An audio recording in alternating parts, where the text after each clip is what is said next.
வணக்கம் உறவுகளே, எல்லாரும் எப்படி இருக்கீங்க? நல்லா இருக்கீங்களா? நானும் நல்லா இருக்கேங்க. இன்றைக்கி நம்ம பார்க்க போகிறது ஒரு சுவையான லஞ்ச் பாக்ஸ் ரெசிபி தக்காளி முட்டை சாதம் தாங்க பார்க்க போகிறோம். ரொம்ப டேஸ்ட்டாகவும் சுவையாகவும் இருக்குங்க. நீங்கள் இதை செஞ்சு கொடுத்தீங்கன்னா குழந்தைகள் கொஞ்சம் கூட மிச்சம் வைக்காமல் சாப்பிட்டு வந்துடுவாங்க. அந்தளவுக்கு இதோட சுவை இருக்குங்க. சுவையும் சத்தும் நிறைந்த இந்த தக்காளி முட்டை சாதம் எப்படி செய்யலான்னு சட்டுன்னு வாங்க பார்த்துடலாம். இப்போ ஒரு கடாய் அடுப்பில் வச்சுக்கலாம். இதில் 2 ஸ்பூனுக்கு கடலெண்ணெய் சேர்த்துக்கலாங்க. கொஞ்சமாக கடுகு சேர்த்துக்கலாம். கடுகு நல்லா பொரிஞ்சு வந்த உடனே அதுக்கப்புறமா 2 மீடியம் சைஸ் பல்லாரி வெங்காயத்தை கொஞ்சம் பொடிசாக கட் பண்ணிவிட்டு சேர்த்துக்கலாம். கூடவே கொஞ்சமாக கருவேப்பிலையும் 2 பச்சை மிளகாவை நல்லா பொடிசாக கட் பண்ணிவிட்டு சேர்த்துக்கலாம். வெங்காயத்தை ரொம்ப நேரம்லாம் இதுக்கு வதக்க தேவையில்லைங்க. ஒரு 2 செகண்ட் மட்டும் இந்த வெங்காயத்தை வதக்கிக்கிட்டால் போதும். இந்த தக்காளி முட்டை சாதத்துக்கு வெங்காயத்தை அதிக நேரம் வதக்கிடக்கூடாது. நம்ம சாதம் சாப்பிடும் போது அந்த வெங்காயம் அந்த சாதத்தில் தெரியணும், அந்தளவுக்கு வதக்கிக்கிறணும். அதனால் ஒரு 2 செகண்ட் மட்டும் வதக்கிக்கிட்டால் போதும். இப்போ வெங்காயத்தை 2 செகண்ட் வதக்கிக்கிட்டாச்சு. அதுக்கப்புறமா 3 மீடியம் சைஸ் தக்காளி பழத்தை நல்லா பொடிசாக கட் பண்ணிவிட்டு இதோட சேர்த்துக்கிட்டாச்சு. இப்போ இதுக்கு தேவையான அளவு உப்பும் சேர்த்துக்கிட்டாச்சு. இப்போ நல்லா ஒரு தடவை கலந்து விட்டுக்கலாம். தக்காளியை நல்லா கலந்து விட்டுட்டு தக்காளி நல்லா மசிஞ்சு வெந்து வர வரைக்கும் இதை மூடி வச்சு நல்லா வேக விட்டுக்கலாங்க. இப்போ மூடி வச்சிடலாம். இப்போ 2-3 நிமிஷம் ஆயிடுச்சுது பாருங்கள். தக்காளி நல்லா மசிஞ்சு சூப்பராக வெந்து வந்துருச்சுங்க. நல்லா ஒரு தடவை கலந்து விட்டுட்டு இப்போ நம்ம மசாலா பொடி எல்லாம் சேர்த்துக்கலாம். 1 டீஸ்பூன் வத்தப்பொடி, 1/4 டீஸ்பூன் மஞ்சத்தூள், 1/4 டீஸ்பூன் கரம் மசாலா, இது எல்லாத்தையும் சேர்த்துட்டு நல்லா கலந்து விட்டுட்டு மசாலாவோட பச்சை வாசனை போகிற வரைக்கும் நல்லா வதக்கிக்கலாம். இந்த தக்காளி முட்டை சாதம் பேச்சுலர்ஸ்க்கெலாம் ஒரு அருமையான ரெசிபிங்க. டக்குன்னு செஞ்சிடலாம்.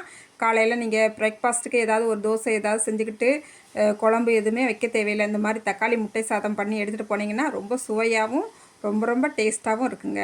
இப்போ மசாலாவோட பச்சை வாசனையெல்லாம் போன பிறகு 2 முட்டையை உடச்சி ஊற்றி சேர்த்துக்கிட்டாச்சு. அடுப்பை கொஞ்சம் ஹையில் வச்சுக்கலாம்.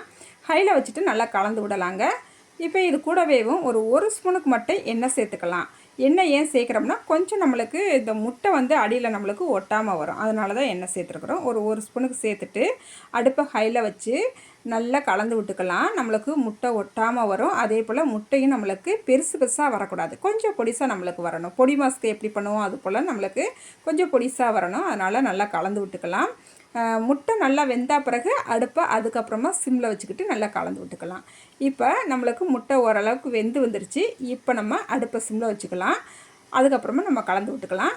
இப்போ எனக்கு கொஞ்சமாக உப்பு பத்தாது போல் இருந்துச்சு. அதனால் கொஞ்சமாக உப்பு சேர்த்துருக்குறேன். உப்பு சேர்த்துட்டு நல்லா கலந்து விட்டுக்கிட்டாச்சு. முட்டையுமே நம்மளுக்கு சூப்பராக வெந்து வந்துருச்சுங்க. அதுக்கப்புறமா இப்போ நம்ம நல்லா சாதம் பொழுன்னு வடித்து எடுத்து வச்சுருக்கிறேன். இந்த சாதத்தை நம்ம சேர்த்துக்கலாங்க. இந்த மாதிரி முட்டை சாதம்லாம் பண்ணும் போது சாதம் பொழுன்னு இருந்தால் தான் நல்லாயிருக்கும். கொஞ்சம் குழஞ்சது போல் இருந்துச்சுன்னா அந்த சாதம் சாப்பிட்றதுக்கு நல்லா இருக்காது. முடிந்த அளவு நீங்கள் பொழுன்னு சாதத்தை வடித்து எடுத்து சேர்த்துக்குங்க. இப்போ நல்லா கலந்து விட்டுக்கலாம். அடுப்பு சிம்லேயே வச்சுக்கலாம். சிம்மில் வச்சுட்டு நல்லா ஒரு 2-3 நிமிஷம் கலந்து விட்டாலே நம்மளுக்கு முட்டை சாதம் சூப்பராக ரெடி ஆயிருங்க. இந்த சாதத்தை நம்ம ஒரு 10 நிமிஷத்தில் சட்டுன்னு செஞ்சிடலாம். ரொம்ப ஈஸியான ரெசிபி, ரொம்ப டேஸ்ட்டான ரெசிபி. இப்போ நம்ம முட்டை சாதத்தை நல்லா கலந்து விட்டுக்கிட்டாச்சு. அதுக்கப்புறமா பொடிசாக கட் பண்ணிய மல்லி இலையை சேர்த்துக்கலாங்க. சேர்த்துட்டு மறுபடியும் ஒரு தடவை கலந்து விட்டுட்டு நம்ம அடுப்பை ஆஃப் பண்ணிக்கிற வேண்டியதான். நம்மளுக்கு இப்போ சுவையான முட்டை சாதம் செம்ம டேஸ்ட்டாக ரெடி ஆயிடுச்சுங்க.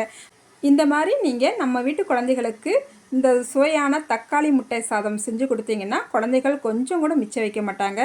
எல்லாத்தையும் சாப்பிட்டுட்டு காலி பண்ணிட்டு வந்துடுவாங்க. இந்த சுவையான தக்காளி முட்டை சாதத்தை நீங்களும் ஒரு முறை ட்ரை பண்ணி பாருங்கள். ட்ரை பண்ணிவிட்டு எப்படி இருந்துச்சுன்னு மறக்காமல் கமெண்ட்டில் சொல்லுங்கள். இந்த வீடியோவுக்கு லைக் பண்ணிவிடுங்க. அடுத்த ஒரு வீடியோவில் பார்க்கலாங்க. பாய்.